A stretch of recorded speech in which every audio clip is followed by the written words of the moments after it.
عورت کی آواز کا پردہ ہے۔ اب دیکھیے کس حد تک نماز میں اس وقت عورتیں بھی شریک ہوتی تھیں، اگرچہ حضور نے فرمایا مردوں کی صف بہترین سب سے آگے والی ہے اور سب سے بری صف سب سے پیچھے ہے، کیونکہ اس کے پیچھے پھر عورتوں کی صف ہوتی تھی، اور عورتوں کے لیے سب سے اچھی صف سب سے پچھلی والی ہے اور سب سے بری سب سے آگے والی ہے۔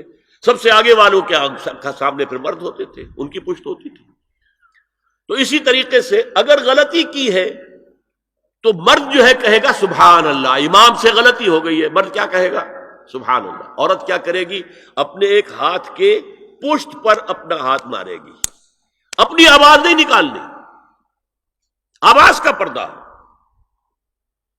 چھونے کا پردہ یہاں تک ہے کہ حضور نے کبھی کسی عورت سے ہاتھ نہیں ملایا، اور آپ جب بیعت بھی لیتے تھے تو بس زبانی الفاظ کہلوائے اور کہا ٹھیک ہے بیعت ہو گئی، یا ایک کپڑا پکڑا، اس کا ایک سرا اپنے ہاتھ میں دوسرا سرا اس خاتون کے ہاتھ میں، یا ایک تشت کے اندر پانی بھرا، اس میں ایک طرف اس نے انگلیاں ڈال لی اور ایک طرف حضور کی انگلیاں، لیکن مسافر لا اسافر النساء۔ ایک دفعہ ہوا بھی کہ بعض خواتین نے جب بیعت کی ہے تو پھر انہوں نے ہاتھ آگے بڑھایا مسافر کے لیے، حضور نے فرمایا انی لا اسافر النساء، میں عورتوں سے مسافرہ نہیں کرتا۔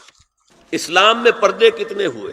پہلا پردہ 4 دیواری، گھروں میں رہو، یہ پہلا پردہ ہے۔ جیسے ڈیفنس لائنز ہوتی ہے نا فوج کی، یہ فرسٹ ڈیفنس لائن، سیکنڈ ہے، تھرڈ ہے، پہلی کو عبور کر کے کوئی آ جائے تو سیکنڈ ہے، سیکنڈ سے گزرے تو پہلا پردہ 4 دیواری، اس میں محرم آئے گا۔ اب دیکھیے اسی پر ہماری تہذیب استوار ہوئی، اسی پر ہمارا آرکیٹیکچر بنا، گھر ایسے بنے کہ مردانہ علیحدہ زنانہ علیحدہ، چھوٹا آدمی ہے تب بھی بیٹھک علیحدہ، بیٹھک باہر سے کھلے گی اور پھر ڈیوڑی سے ہو کر پھر گھر کے اندر جائیں گے، مرد آئیں گے تو یہاں بیٹھیں گے، اندر نہیں جائیں گے، اندر تو صرف وہی جائیں گے جو محرم ہے، ابدی محرم۔ دوسرا پردہ ستر، گھر کے اندر جو محرم آ گئے ہیں ان کے سامنے چہرہ تو کھلے گا، باقی جسم کا کوئی حصہ بھائی بہن کا نہیں دیکھ سکتا، اور باپ بیٹی کا نہیں دیکھ سکتا، بیٹا ماں کا نہیں دیکھ سکتا۔ یہ ستر، عورت پوری کی پوری عورت ہے۔ عورت کہتی ہیں چھپانے کی چیز کو، عورات النساء، عورتوں کی چھپی ہوئی چیزیں جن پر ظاہر نہیں ہوئی، لم یظہروا علی عورات النساء، ابھی تک ہم نے لفظ پڑھایا بھی۔ تیسرا پردہ ہے چہرے کا پردہ، یہ ہے غیر محرموں سے، اور جب کہ گھر سے باہر نکلنا ہو اس کے لیے سورہ احزاب میں نے کہا تھا گھر سے باہر کا پردہ، چہرے کا پردہ وہ غیر محرموں سے ہے، اور گھر سے باہر نکلے گی تو غیر محرم سامنے آئیں گے۔ یا ایھا النبی قل لازواجک وبناتک ونساء المؤمنین یدنین علیہن من جلابیبہن ذالک ادنی ان یعرفن فلا یؤذین وکان اللہ غفورا رحیما۔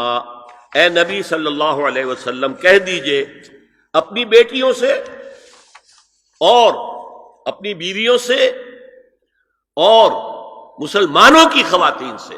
اب دیکھیے یہ سورہ احزاب ہی میں ہو رہا ہے، شروع میں یا نساء نبی سے بات چلی، استیزان بھی صرف نبی کے گھر میں داخل نہ ہو اذن کے بغیر، آگے چل کر سورہ احزاب ہی میں عام بھی کر دیا، قل لازواجک وبناتک ونساء المؤمنین، کہہ دیجئے اپنی بیویوں سے، اپنی بیٹیوں سے اور اہل ایمان کی خواتین سے، یدنین علیہن من جلابیبہن، کہ وہ اپنے چہروں کے اوپر اپنی جلباب کو لٹکا لیا کریں، چہرہ چھپ جائے۔ اب اس کی تفسیر میں چاہتا ہوں کہ آپ کو جو مختلف مفسرین نے کی ہے وہ آپ کے سامنے میں رکھوں۔ حضرت عبداللہ ابن عباس نے اس آیت کی جو وضاحت فرمائی ہے اسے حافظ ابن کثیر نے اپنی تفسیر میں اس طرح نقل کیا ہے، اللہ نے مسلمان عورتوں کو حکم دیا ہے کہ جب وہ کسی کام کے لیے گھروں سے نکلیں تو اپنی چادروں کے پلو اوپر سے ڈال کر اپنا منہ چھپا لیں اور صرف ایک آنکھ کھلی رکھیں، دونوں آنکھیں بھی غلط ہیں۔ ہمارے ہاں برقع کیوں بنا تھا؟ دیکھیے چادر میں عورت لپٹی ہوگی، اس کا ہاتھ جو ہے اس چادر کو سنبھالنے میں آکوپائی ہو جائے گا. برقع ضرورت کی ایجاد ہے جو ہوا ہے، اور اس کے آگے آپ کو معلوم ہے پچھلے برقعوں میں جالیاں لگی ہوتی تھی کہ نگاہوں سے بھی براہ راست سامنا نہ ہو. اور یہ میں نے اپنی آنکھوں سے دیکھا. انقلاب ایران کے بعد جو حاجی آئے ایران سے، ان کو جو میں نے دیکھا ہے، اس طرح چادر میں ملبوس عورتیں ہوتی تھی، لمبی سی چادر، ایک ہاتھ سے اس کو اس طرح پکڑا ہوا ہے اور صرف ایک آنکھ کھلی ہے، دوسری نہیں. میں نے شروع میں کہا تھا ہمارے نزدیک اسلام دین ہے، صرف مذہب نہیں. اسلام قرآن اور سنت دونوں پر مبنی ہے، صرف قرآن پر نہیں. اسی میں ایک اضافہ کیجئے اس بات کا کہ حضور نے کئی حضرات سے یہ کہا، کہیں وہ رشتہ کر رہے تھے، کہ آپ نے ایک نظر دیکھ لیا ہے. اب اگر یہ ایک نظر دیکھنا اس کی اتنی اہمیت ہے تو اس کا کیا مطلب ہے؟ اگر تو صورتحال یہ ہوتی کہ ہر وقت چہرہ کھلا ہے، آ رہے جا رہے، تو ایک نظر دیکھنے کی کیا ضرورت ہے؟ وہ تو دیکھا دکھایا ہے. زمانہ آیا ہے بے حجابی کا، عام دیدار یار ہوگا. سکوت تھا پردہ دار جس کا، وہ راز اب آشکار ہوگا. تو ظاہر بات ہے وہاں پردہ ہو گیا تھا، تبھی تو تھا نا کہ ایک نظر دیکھ لو. آپ نے پوچھا ایک صحابی سے کہ رشتہ کہاں کیا؟ وہاں کیا ہے. تم نے ایک نظر دیکھ لیا ہے؟ اس خاندان کی آنکھوں میں کچھ نقص ہوتا ہے، دیکھ لو. بس ایک نظر دیکھنا، اس کی اجازت. تو یہ اجازت ہونا اس کا خود ثبوت ہے کہ عام حالات میں عورت جو ہے وہ دکھائی نہیں دیتی تھی، بلکہ وہ پردے میں رہتی تھی. مسلمان جدید تعلیم یافتہ دانشوروں کی منافقت، وہ کہتے ہیں یہ پردہ وردہ سب مولویوں کی ایجاد ہے. کبھی کہہ دیتے ہیں یہ تو ہندوستان میں راجپوتوں کا پردہ ہوتا تھا تو مسلمانوں نے یہاں یہ پردہ ایجاد کر لیا.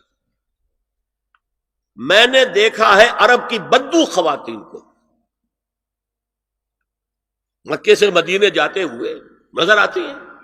ایک خاتون اونٹ کی پوری قطار لے کر جا رہی ہے، ہاتھ میں لاٹھی ہے، پورا مکمل پردہ، چہرہ چھپا ہوا، آنکھوں کے اوپر بھی کوئی انہوں نے وہ حجاب سا بنایا ہوتا ہے خاص چھجا سا، اور ہاتھوں میں دستانے، پاؤں میں جرابے.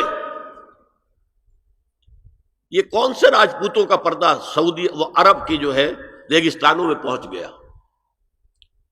بدو جب آتے ہیں اپنی عورتوں کو اسی حال میں لے کر آتے ہیں، اور ان کا یہ ہے کہ وہ احرام کا معاملہ بھی یہ ہے کہ یہاں چھجا بنا کر آگے چادر لٹکا لیتے ہیں، صرف چہرے سے مس نہ کرے بس. اور وہ پھر اپنی خواتین کو جب طواف کراتے ہیں تو ان کے گرد گھیرا ڈال لیتے ہاتھ سے ہاتھ پکڑ کر، تاکہ کسی اور کے ساتھ ان کا نہ کندھا لگے اور نہ کوئی اور جسم کا حصہ بس. یہ پردہ وہاں کہاں سے آ گیا؟ سر سید کا واقعہ تو میں آپ کو بتا چکا ہوں. اب ذرا علامہ اقبال، میں منافقت اس لیے کہہ رہا ہوں کہ ایک طرف ہمارا جدید دانشور طبقہ، مولوی ملاٹے دیوبندی ہوں، فلاں ہوں، یہ ہوں وہ ہوں، یہ دقیانوسی ہے، اصل میں تو سر سید احمد خان، اور پھر علامہ اقبال. علامہ اقبال کا حال کیا ہے وہ سن لیجئے آپ. انگریز سرکار لارڈ ولنگٹن کے زمانے میں علامہ اقبال کو اپنا گورنر بنا کر جنوبی افریقہ بھیجنا چاہتے تھی.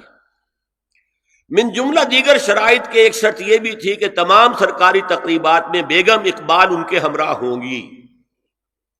علامہ اقبال نے یہ کہہ کر اس پیشکش کو ٹھکرا دیا، بے شک میں گناہگار مسلمان ہوں اور اعمال کے اعتبار سے مجھ سے بہت سی کوتاہیاں سرزد ہوتی ہیں، تاہم میں اتنا بے غیرت نہیں ہوں کہ محض ایک سرکاری عہدے کی خاطر اپنی بیوی کو بے پردہ کر دوں.